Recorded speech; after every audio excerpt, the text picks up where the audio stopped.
Assalamualaikum students, my name is Malaika Mahmood and I am here to teach you math. Class last video में हमने exercise 1.6 के Cramer rule की practice की थी और inversion method की। उम्मीद है कि आपको वो दोनों रूल्स अच्छे से आ गए होंगे। नेक्स्ट हमारा जो काम है आज की वीडियो में हमने क्वेश्चन नंबर 2 से लेके क्वेश्चन नंबर 6 तक की इक्वेशंस बनाना सीखनी है। बकाया वो ये ग्रामर रूल और इन्वर्जन मेथड, पर इसमें क्या है, पहले आपके क्वेश्चंस में आपको इक्वेशंस बनी हुई मिलती थी, बना बनाया काम था, बट इन क्वेश्चंस में आपको इक्वेशंस खुद बनानी है और फिर उनको ग्रामर और इन्वर्जन के साथ सॉल्व करना है। So let's start our video.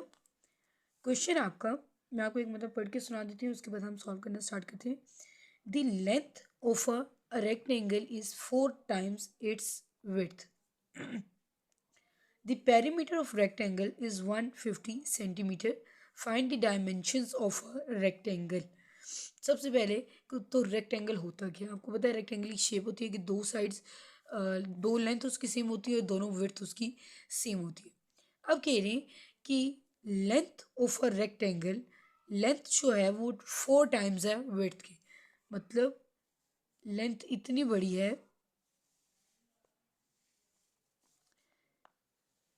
कि अगर विड्थ की जो मेजरमेंट है उसको 4 से मल्टीप्लाई करूँ तब जाके लेंथ आती है। तो लेट्स सपोज ये लेंथ है और ये विड्थ है। अब length of rectangle is 4 times A width, आपको ये लेंथ नजर आ रही होगी, ये 4 गुना बड़ी है किससे, विड्थ से। Then the perimeter of rectangle is 150 centimetre. सबसे पहले तो मैं लेट कर लेती हूँ, लेट लेंथ को मैं कह देती हूँ एक्स, ये एक्स है, और विड्थ क्या है, is equal to y. Length x है और विड्थ क्या है हमारे पास, वाई है। अब जो इक्वेशन है length of a rectangle is equal to 4 times का मतलब होता है मल्टीप्लाई, मोर आता है मतलब आपने प्लस करना है, लेस आता है यानी कि आपने माइनस करना है। ये छोटे छोटे लव्स हैं जिनको याद रखें तो आपको क्वेश्चन इजीली हो जाएगा। 4 times इट्स विड्थ, तो विड्थ क्या हमने लेट की थी, वाई। तो ये हमारे पास फर्स्ट इक्वेशन बन गई। अभी इक्वेशन नहीं बनी, इसको इक्वेशन बनाना है। अभी यहाँ पे क्या है, +4 है, उस साइड जाएगा तो क्या हो जाएगा, -4, y is equal to 0 and here is your first equation. अब पहली इक्वेशन तो बन गई। आपको पता है क्रैमर इन्वर्जन के लिए हमें 2 इक्वेशन की जरूरत होती है। नेक्स्ट हम पढ़ते हैं the perimeter of a rectangle is 150 centimetre. सबसे पहले तो पेरीमीटर होता क्या, देखिए मैंने लेट किया, ये एक्स है ये वाई है, ये एक्स है तो ये भी एक्स होगा क्योंकि दो साइड्स इक्वल होती है, ये वाई है तो ये भी वाई होगा। अब पेरीमीटर होता क्या,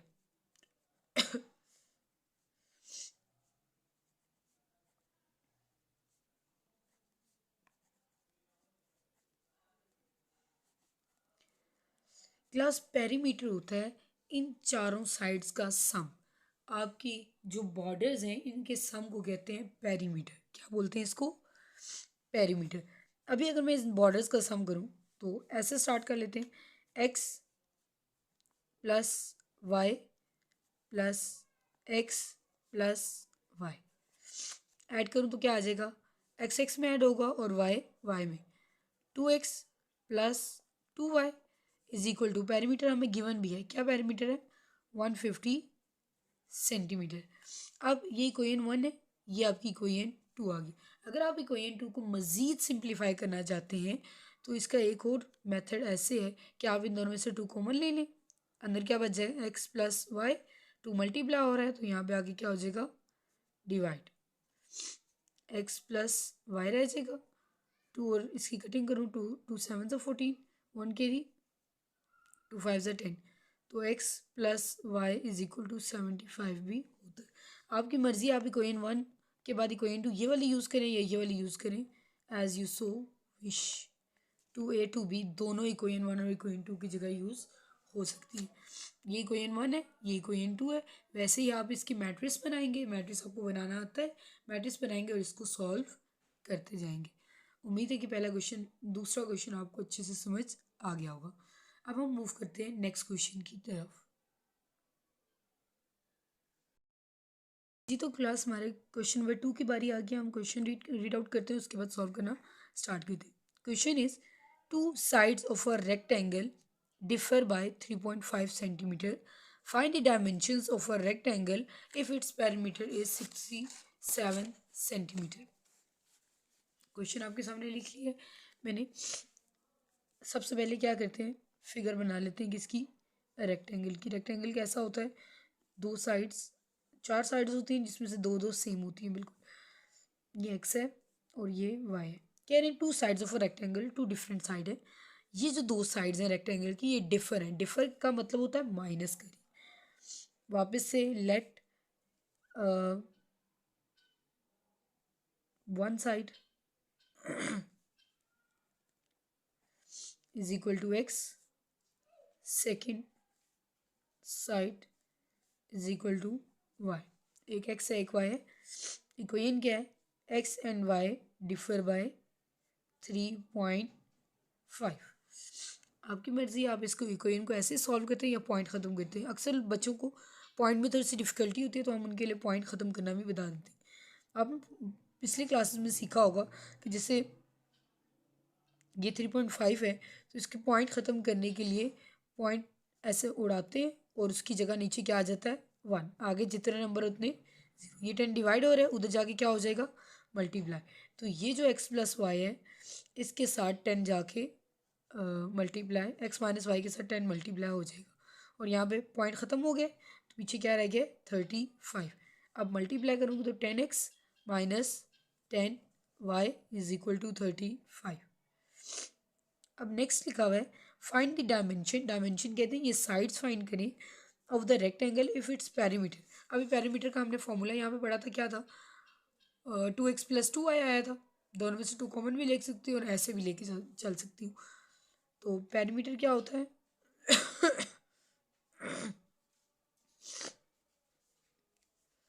2x प्लस 2y। पेरीमीटर ये, पेरीमीटर की लेंथ क्या दी हुई है, 67 centimetre. 67 is equal to 2x plus 2y। ये आपकी इक्वेशन नंबर 1 आ गई और ये इक्वेशन नंबर 2। आप ऊपर नीचे रखें इनको और फिर मैट्रिसेस की हेल्प से आप इसको इन्वर्जन मेथड में करें या क्रैमर रूल से, आपकी अपनी मर्जी है। मैं थोड़ा सा अरेंज करके लिख रही हूँ। एक्स के नीचे एक्स लिख रही हूँ, वाई के नीचे वाई इज इक्वल टू जो मेजरमेंट। ये आपकी दो इक्वेशंस आ गई जिनको आपने क्रैमर या इन्वर्जन रूल से मज़ीद सॉल्व करना है। नेक्स्ट क्वेश्चन नंबर 4 पे हम आ गए हैं। उम्मीद है कि क्वेश्चन नंबर 2 और क्वेश्चन नंबर 3 आपको अच्छे से समझ आ गया होगा। Question number 4 is the third angle of an isosceles triangle या आइसोस्केलस ट्राइंगल भी इसको बोलते हैं, is 16 less than the sum of two equal angles. Find 3 angles of a triangle. सबसे पहले आइसोस्केलस ट्राइंगल या आइसोसेलेस ट्राइंगल किसे कहते हैं स्टूडेंट्स? ऐसी ट्राइंगल जिसकी दो साइड्स की लेंथ और उसके एंगल्स बिल्कुल सेम हो, ऐसी ट्राइंगल को बोलते हैं आइसोसेलेस ट्राइंगल या आइसोस्केलस ट्राइंगल। मेरी एग्जैक्ट तो इक्वल नहीं बनी, पर ऐसा होता है कि अगर ये 5 सेंटीमीटर है तो ये भी 5 सेंटीमीटर है। इसका एंगल 30 है तो इसका भी 30, इसका 40 है तो इसका भी 40, 60 है तो 60 एंड सो ऑन। तो दो साइड्स के एंगल बिल्कुल सेम है and the third one is different. अगर ये दोनों एक्स हैं तो ये क्या होंगी, वाई। और लाजमी तौर पे यही वाली अक्सर सेम होती है। अगर आपकी ट्रायंगल टिल्ट करके ना रखी हो तो ज़्यादातर ये ऊपर वाले दो एंगल्स, सॉरी एंगल तो ये यहाँ पे वाले होते हैं इसके, और साइड्स ये वाली सेम होती है।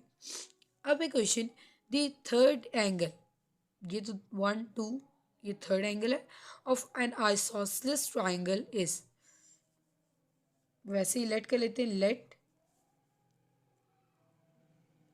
To same angles are x and the third angle is equal to y. दो जो सेम एंगल हैं वो क्या है, एक्स है, और जो थर्ड एंगल है वो क्या, वाई। अब third angle is, third angle किसकी इक्वल है, 16 less than the sum of two equal angle, दो इक्वल एंगल है इनका सम, एक्स प्लस एक्स क्या हो जाएगा, two equal angle, 16 minus 2x is equal to y. अब आपने इक्वेशन बनानी है, कई equation in terms of x और वाई होती है, तो ये जो माइनस हो रहा है वाई इस साइड, एक्स माइनस हो रहा है इस साइड आगे क्या हो जाएगा, plus 2x plus y is equal to 16 and here is your first equation. Then कह रहे हैं find the three angles of a triangle, ये तीन एंगल्स हैं ना ट्राइंगल के। अब मैं आपको यहाँ पे एक बात बताती चलूँ कि इन तीनों का सम फाइंड करना है ना, यानी कि सेकंड कंडीशन है ये हमारी, आपकी मर्जी आप फर्स्ट कंडीशन सेकंड कंडीशन लिखें या नहीं लिखें। तो x plus y is equal to, class जो ट्राइंगल होती है, ट्राइंगल का सम होता है 180 के इक्वल। किसके इक्वल होता है, ट्राइंगल के एंगल्स जो होते हैं उनका सम किसके इक्वल होता है, 180 डिग्री के इक्वल। तो x plus y is equal to 180 degree. क्यों, क्योंकि एंगल्स का सम फाइंड करेंगे, find three angles, angles find करने हैं तो तीनों एंगल को प्लस करने से लाजमी तौर पर 180 डिग्री आना चाहिए। कोई भी ट्राइंगल हो, चाहे वो राइट एंगल ट्राइंगल हो, चाहे वो स्केलन ट्राइंगल हो, आइसोसेलेस ट्राइंगल हो, कोई भी ट्राइंगल हो, उसमें sum of all the angles is equal to 180 degree must होता है। तो ये आपकी इक्वेशन नंबर 1 आ गई और ये आपकी इक्वेशन नंबर 2 आ गई। अब आप सॉरी इक्वेशन नंबर 2 थोड़ा सा हम सॉल्व कर लेते हैं, x plus x 2x plus y is equal to 180 degree, equation number 1, ये इक्वेशन नंबर 2। अब आप इसको ऊपर नीचे रखें और वापस से मैट्रिसेस बनाएं। अगर आपको मैट्रिसेस बनाने या इन्वर्जन और क्रैमर रूल नहीं आता तो मेरी लास्ट वीडियो चैनल में मौजूद है, तो आप वहाँ से थोड़ी सी हेल्प ले सकते हैं, एक आध क्वेश्चन समझ सकते हैं, उसके बाद आप ये क्वेश्चन इजीली सॉल्व कर सकेंगे इंशाल्लाह। क्वेश्चन नंबर 4 भी हमारा डन हो गया। नेक्स्ट है क्वेश्चन नंबर 5। उम्मीद है कि आपको यहाँ तक समझ आ गई होगी और अच्छे से समझ आई होगी। क्लास प्रैक्टिस लाजमी करनी है क्योंकि मैथ्स में आपकी प्रैक्टिस बहुत इंपॉर्टेंट है। Now question number 5 is, question हमारा, one acute angle of a right angle triangle is 12 more than twice the other acute angles. Find the acute angle of a right angle triangle. सबसे पहले तो right angle triangle क्या होती है, एक ऐसी triangle जिसमें कम से कम नहीं मतलब एक एंगल 90 डिग्री का हो। एक ऐसी ट्राइंगल जिसमें एक एंगल 90 डिग्री का हो उसको बोलते हैं right angle triangle. The next one is acute angle. अब एक्यूट एंगल क्या होता है, एक्यूट एंगल होता है एंगल लेस देन 90 डिग्री। वो एंगल जिसकी मेजरमेंट 90 डिग्री से लेस है उसको बोलते हैं एक्यूट एंगल, और जिसकी मेजरमेंट 90 डिग्री हो उसको बोलते हैं राइट एंगल। अब क्वेश्चन की तरफ आते हैं। वन एक्यूट एंगल, ये देखिए ये 90 डिग्री का एंगल है, तो यहाँ पे जो एंगल होगा वो भी एक्यूट एंगल है, यहाँ पे जो एंगल है वो भी क्या है, एक्यूट एंगल। अब कह रहे हैं one acute angle of a right angle triangle is 12 more than twice the other acute angle. Let कर लेते हैं, एक एक्यूट एंगल एक्स है, दूसरा एक्यूट एंगल क्या है, वाई है। दोनों का एक्स एक्स नहीं लेट करी, क्यों, क्योंकि बराबर नहीं है 90 से कम, पर हो सकता है एक 30 हो एक 60 हो सकता है एक 40 हो एक 50 हो, क्योंकि टोटल करके तो 180 करना है ना। 40 50 90 प्लस 90 180, 30 60 90 प्लस 90 180 है। 180 से 90 से बिलो पर बराबर नहीं है, इसलिए इसको एक्स बोला और इसको वाई। यहाँ भी क्या था, बिल्कुल बराबर थे, जो भी एंगल हो बिल्कुल बराबर थे, इसलिए दोनों को एक्स लेट किया था। कह रहे कोई सब इनमें से एक एक्यूट एंगल ले लें। वन एक्यूट एंगल मैं लेट कर लेती हूँ कि एक्स है, पहले लेट करती हूँ, let one acute angle is equal to x, the other is y. ठीक, अब one acute angle of a right angle is, let x is 12 more than, more का मतलब क्या होता है मैंने आपको बताया था, प्लस करना, मोर than twice the other. Twice the other का मतलब है अगर दूसरे वाले एंगल को 2 से मल्टीप्लाई करूं फिर उसमें 12 प्लस करूं तब जाके पहला वाला एंगल बनता है। मतलब ये जो एंगल है ये कब आता है, जब दूसरे एंगल को 2 से मल्टीप्लाई करूं और उसमें फिर 12 ऐड भी करूं तब जाके ये वाला एंगल आता है। ठीक। अब है find acute angles of a right angle triangle. अब एक्यूट एंगल किस किस की कह रहे हैं, ये दो एक्यूट एंगल फाइंड करें। तो ये पहले इसको हम सेट कर लेते हैं। +2y यहाँ पे आएगा तो -2y इज इक्वल टू 12 और x प्लस वाई। ये फर्स्ट ही कोई है, find acute angles of right angle. x और y हमने फाइंड करना है। x और y किसके इक्वल होगा, 180 के इक्वल तो नहीं होगा। क्यों, क्योंकि इन दोनों का सम 90 के इक्वल होगा और 90 है, ये ऑलरेडी 90 है। तो अगर आपको याद हो तो रफ वर्क में यहाँ पे थोड़ा सा कर देती हूँ। हमने क्या लिया था कि x plus y plus 90, 3 angles होते हैं ना ट्राइंगल के, तीनों किसके इक्वल होने चाहिए, 180 के। अभी x प्लस वाई प्लस ये तो हमें पता है कि ये 90 डिग्री है, प्लस 90 है, उधर जाएगा तो क्या हो जाएगा -90, 180 माइनस 90 डिग्री। माइनस करूँगी तो क्या आ जाएगा, 180 में से 90 माइनस करो तो 90। तो x प्लस वाई किसके इक्वल होगा, 90 डिग्री। बात समझ आ गई होगी इंशाल्लाह। ये इक्वेशन नंबर 1 है आपकी, ये equation number 2। Same as Cramer rule या इन्वर्जन मेथड लगा के इनको सॉल्व कर लें।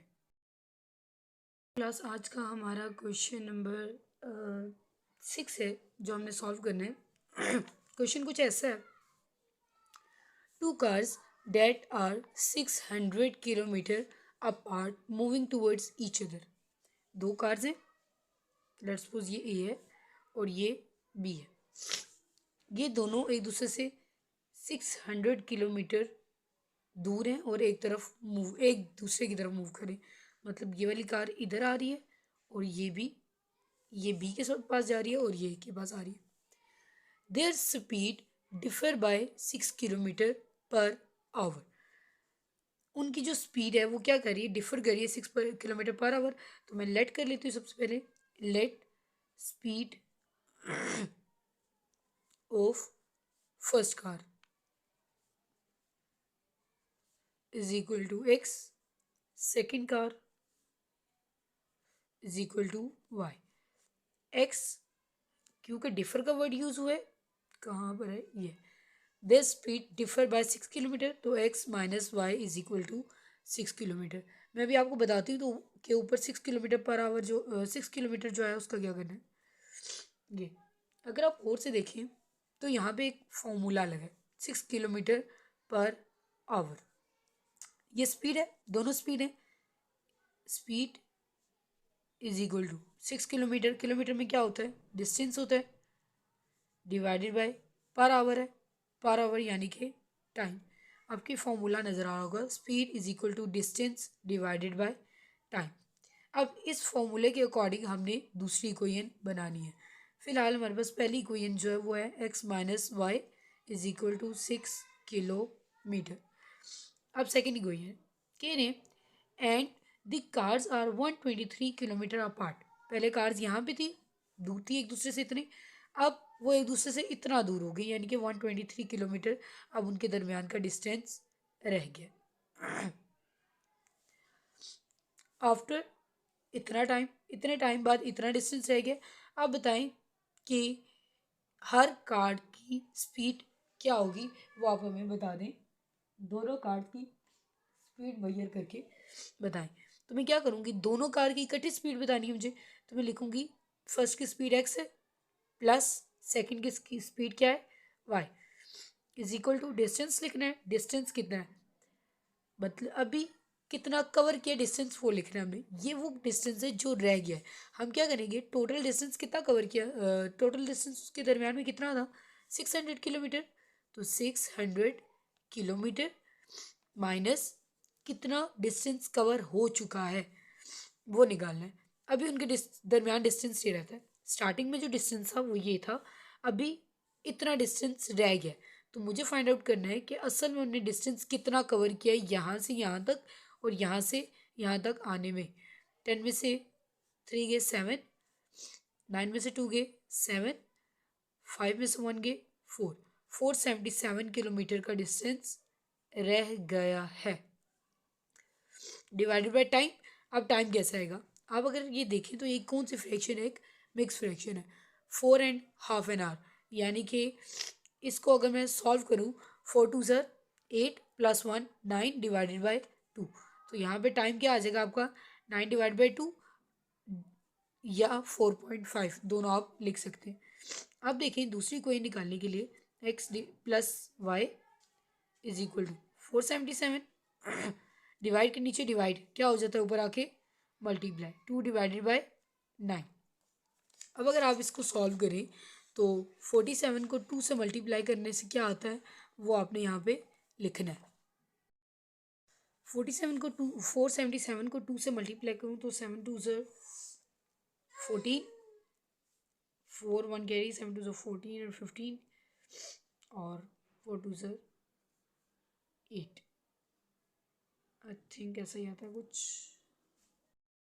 तो ये आ गया हमारा मल्टीप्लाई करके आंसर, डिवाइडेड बाय 9। ये 9 यहाँ पे डिवाइड हो रही है, या तो ऊपर नीचे कटिंग कर देते हैं या बेशक 9 को वहाँ पे भेज दें।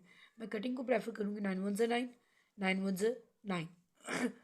जब हम पहले नंबर को डिवाइड कर लेते हैं और नेक्स्ट 2 को हमें इकट्ठा करना पड़ता है तो हम दरमियान में लगाते हैं 0। 9 6 ज़र 54। तो आपकी जो सेकेंड इक्वेशन है वो ये आपकी फर्स्ट इक्वेशन है, x - y = 6 किलोमीटर। और ये आपकी सेकेंड इक्वेशन है, x + y = 106 kilometre per hour, या जो भी है, यहाँ पे भी पर आवर था। तो ये आपकी दो इक्वेशंस आ गई। किलोमीटर पर आवर को हटा के बकाया आपके पास इक्वेशंस मौजूद है। आप उनको यूज़ करते हुए क्रैमर या इन्वर्जन मेथड दोनों में से किसी से भी इसको सॉल्व करके मज़ीद इसके आंसर्स निकाल सकते हैं। उम्मीद है कि आपको आज की वीडियो पसंद आ गई होगी और तमाम के तमाम क्वेश्चन आपने अच्छी तरह अंडरस्टैंड कर लिए होंगे। अगर फिर भी कोई मसला है तो आप कमेंट सेक्शन में लाजमी क्वेश्चन करें। नेक्स्ट वीडियो तक के लिए अल्लाह हाफिज़।